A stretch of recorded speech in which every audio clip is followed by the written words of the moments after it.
Rowan, let's start off with some easy questions. How would you describe your sound? Okay, so I call it story-driven dream folk pop. Amazing, amazing. That's very unique. And how did this unique sound of yours come about? Well, it's a lot of trial and error. I've actually released 6 albums and an EP. And when I was first releasing music, my first album had about 4 or 5 different genres. And my background was actually in session guitar playing and working in a lot of theater musical shows. Not so much like Annie, but more kind of like rock musical things. It might have been a tribute to the music of Eric Clapton or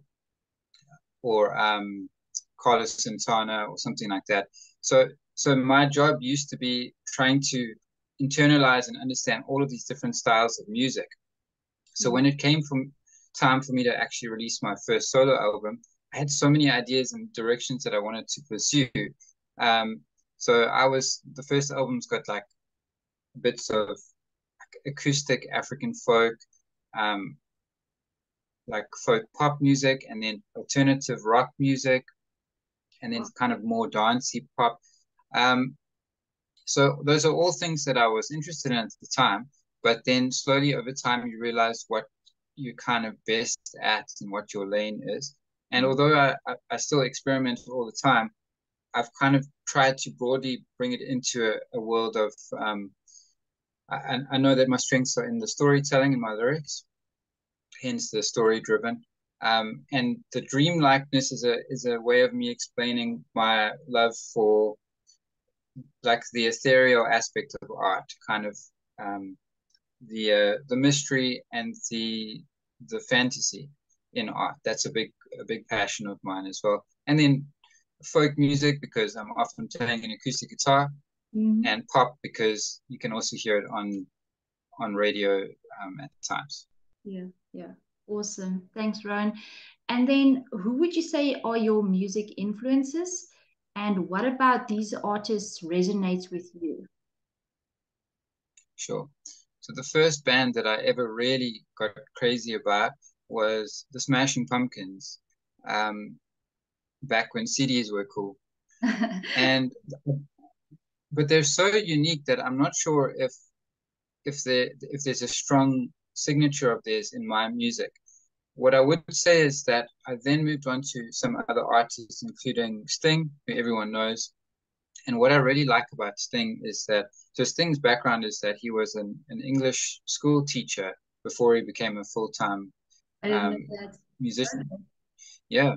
So he was Mr. Sumner, Gordon Sumner. Um, Wow. and and so he read a lot of books and he has this obviously vast library of knowledge about different books and classic stories in his head, and it comes through in his writing because when you hear a Sting song, um, in one song he's like singing from the point of view of a cowboy in the old Wild West, and then the next time it's like a more autobiographical kind of thing. So he comes up with like many stories or little worlds, one song at a time, and that's something that I've tried to get across in my music as well. I really appreciate that. Yeah. No, I think that's really cool. I love music so much, and it's in the lyrics and the way that it can tell a story in your mind, and you don't have to actually be looking at anything because it's in there. It's pretty magical. So that's very cool. Yeah. In Rowan, what is your creative process when you do make new music? Do you need lyrics before you add the music, or how do you go about it? It's kind of strange for me, but sometimes the lyrics are, although they're an important part to me, sometimes I only come up with them the day before I record a song. So I might have a song idea that I've been working on for weeks, months, and in some cases years.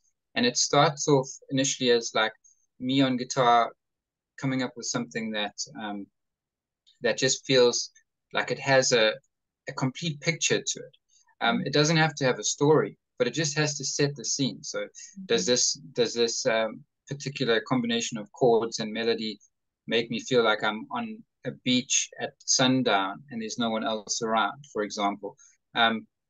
And if it has a strong picture for me, it's then a bit easier for me to come up with lyrics after that. And that was the case with a song of mine called Castle Beach, which is exactly how I described it now.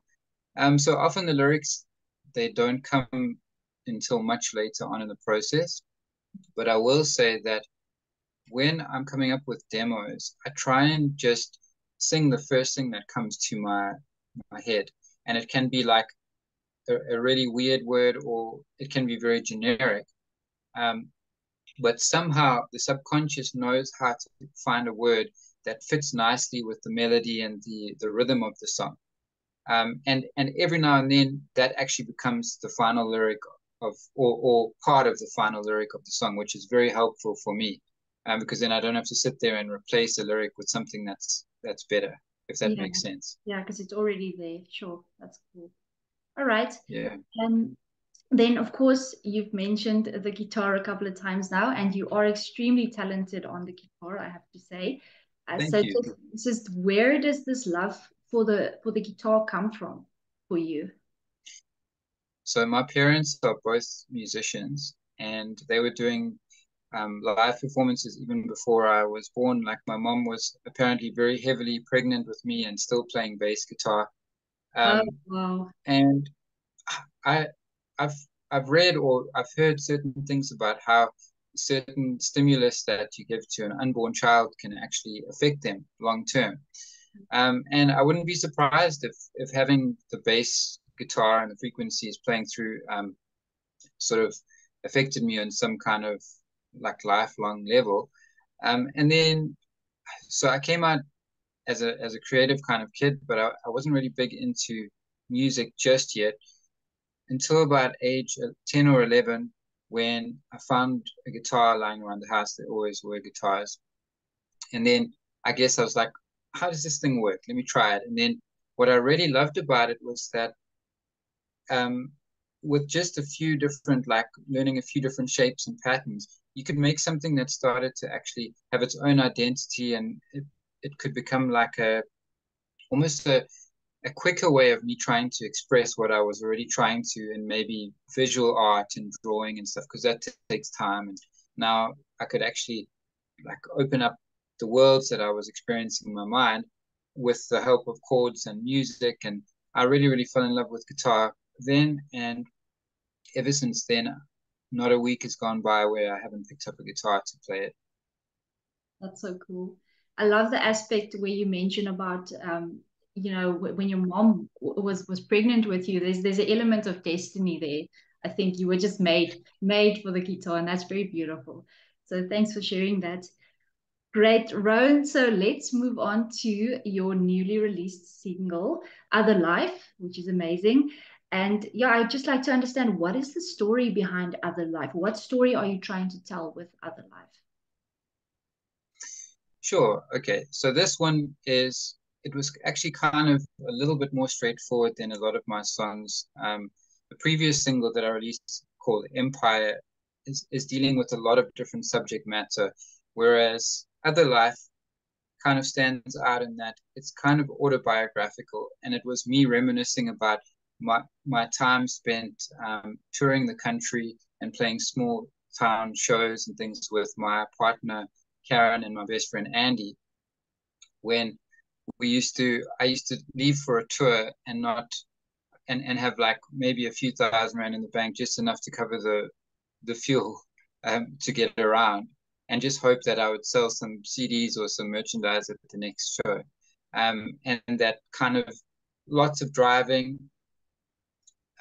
So definitely it was like a road trip type of concept for me. But then I do like to add a little bit of make it a little bit more universal. So I didn't go into very specific detail. I like to keep it a little bit open ended so that the listener can listen and go like, okay, yeah, that reminds me of a time in my life, as opposed to me saying things like when I went to Grahamstown or this or that, you know. Yeah, yeah. Okay. Yeah. Okay. And yeah, I watched the music video, of course, as well. And just exactly as you explained it now, it plays out kind of in the music video. But I was just wondering, yeah, what was the creative process behind making the music video? Are those two people your two friends that actually that actually join you, or they're just actors? So in most of my music videos, I hire or I work with people that I know quite well, because and they're usually not actors. I only know a couple of actors, and I've worked with them quite a few times.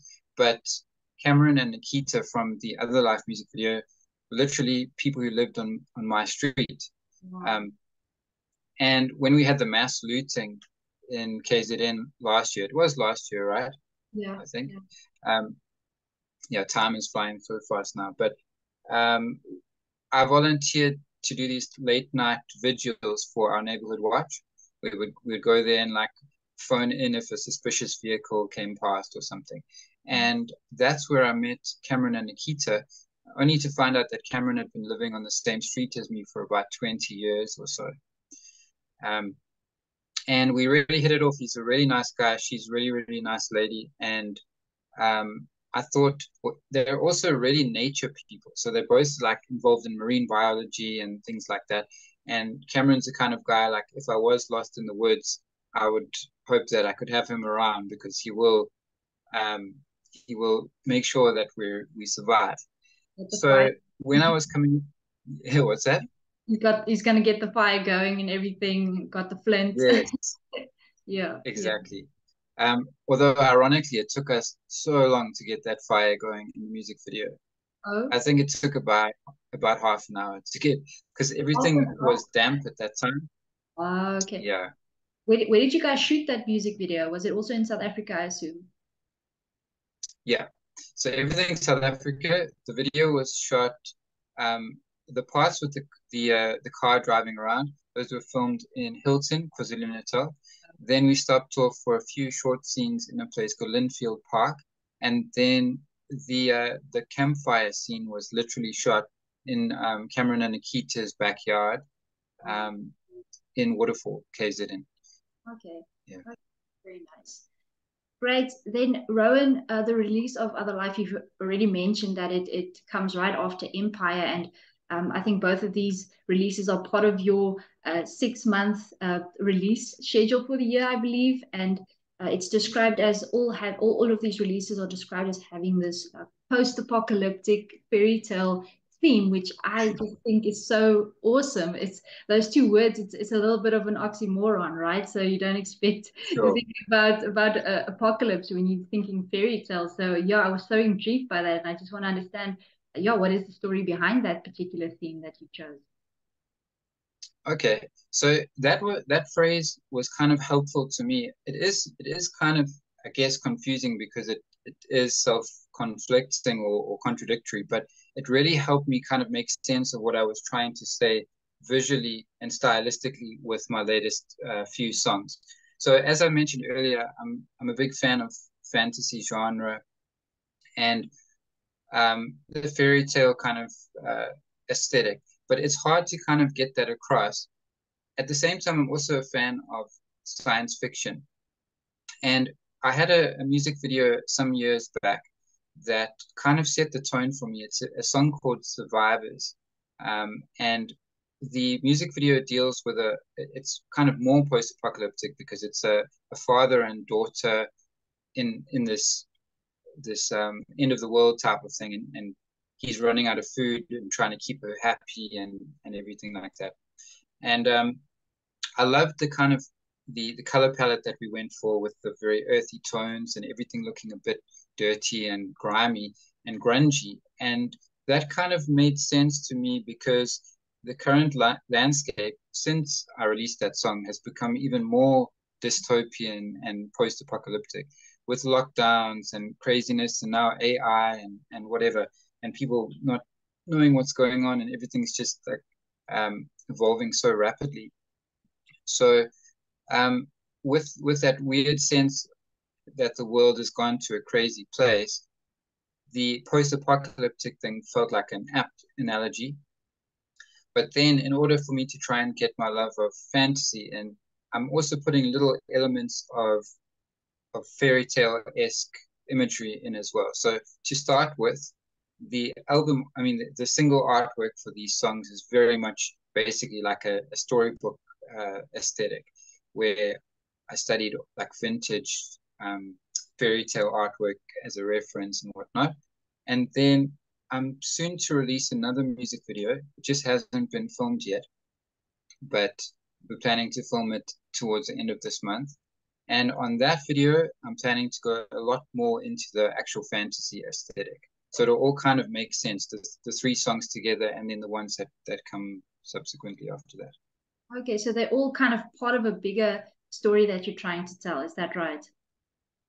Yeah, more or less.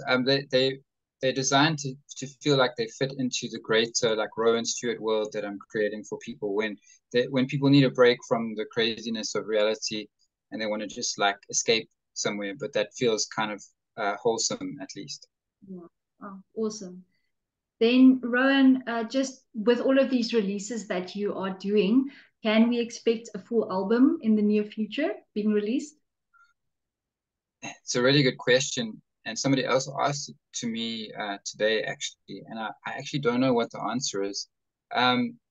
It's so hard because realistically now, an album takes a really long time to put together, particularly if you're sort of searching for a high level of music and execution of what you're doing. And then you could end up with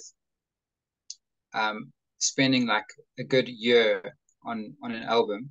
And then when you release it to people, they're excited for about a few weeks. And then they're like, cool, that was great. When's the next album coming out? So it's kind of what I'm embracing now is trying to do just treat it one single at a time, so that I can have like a ripple effect, and just as the interest is waning for one of the songs, another song comes out and keep that going. But I do love albums. I love the fact that they have a narrative. They can have a narrative from beginning to end. And traditionally, I've released albums, so it could be that after a set amount of time and a few songs that I've released, I decide to lump them together, add some extra songs, and then release it as an album. But to be honest, I actually don't know yet. Okay. Okay. Well, we look forward to what's going to come for you from you. I see that you've shared the stage with some heavyweights in South African music. So Matthew Mole, the Polytones, Prime Circle. So I wanted to know who would you really love to be making a song with in the future? Any artist that you could choose. Okay, so locally, I'm quite a big fan of Beatenberg. I don't know if you know them. Yeah, they're awesome. And cool. Their second album, The Hanging Gardens of Beatenberg, is like a really definitive album for me. It's probably one of my favorite South African albums, if not favorite albums ever. So I think they've really got something special, and I would love to collab with them at some point. And then on an international level, I did mention Sting earlier. That would be really cool to just work with him a bit and see how his approach to music is in actual real life. And then there's I don't know if you know the producer Max Martin, but so there's this guy. It's amazing to me. But so Max Martin is the Swedish producer, songwriter and producer, and he started off, I think, with the band Ace of Base, and then he started producing the Backstreet Boys, and then like now, if there's a number one hit, he seems to be somehow involved in it. He's either co-written it, like everyone, Adele, Katy Perry, Coldplay. Actually, I couldn't even list all of the artists, but just if you're interested in this kind of thing, do yourself a favor and look up the discography of Max Martin. So that guy knows something. That guy's he's got like a Midas touch. So I'd love to spend time with him and find out what his secret is. Yeah, no, for sure. I'll have to check him out too. You've named some of my favorite artists under his belt. So yeah, definitely. Then, yeah, the last question, Rowan, is just what would you like to say to your fans and supporters? Sure. That's actually a kind of tough one. It's like so much to say. To my fans and supporters, I would just want them to keep interested, keep checking out what I'm releasing, because I have a lot more to say and a lot more to share with them. I've got lots of ideas, so just keep with me on the ride, and hopefully that we can evolve this journey together, because it's pointless if I don't have an audience to share my ideas with. I might as well just like share it with myself then. So they make it all worthwhile for me.